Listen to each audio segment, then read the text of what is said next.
بقول لك ايه، انا رحت اسكندريه فندق سافوي، نيو سافوي. بقول لكم ايه، الفندق ده جامد والله العظيم، ما باخد فلوس في الدعايه يا جماعه من حد، بس الفندق عجبني فقلت اوريه لكم. بص يا باشا، بتخش البيوت بقى القديمه الاثريه شويه، تحس ان الايه، البيت قديم شويه. الاسانسير صورته لكم من جوه، على فكره في موسيقى جامده قوي بس ايه ما طلعتهاش في الفيديو.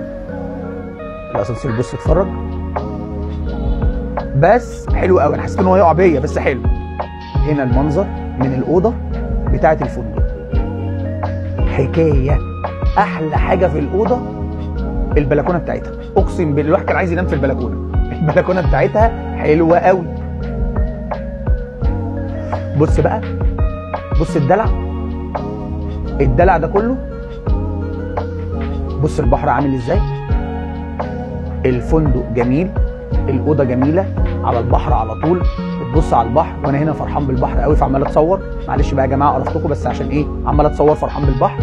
الاوضه جميله، الفندق جميل، على الكورنيش بتاع اسكندريه، وبلد جميله والله العظيم، ونفسي اروحها تاني.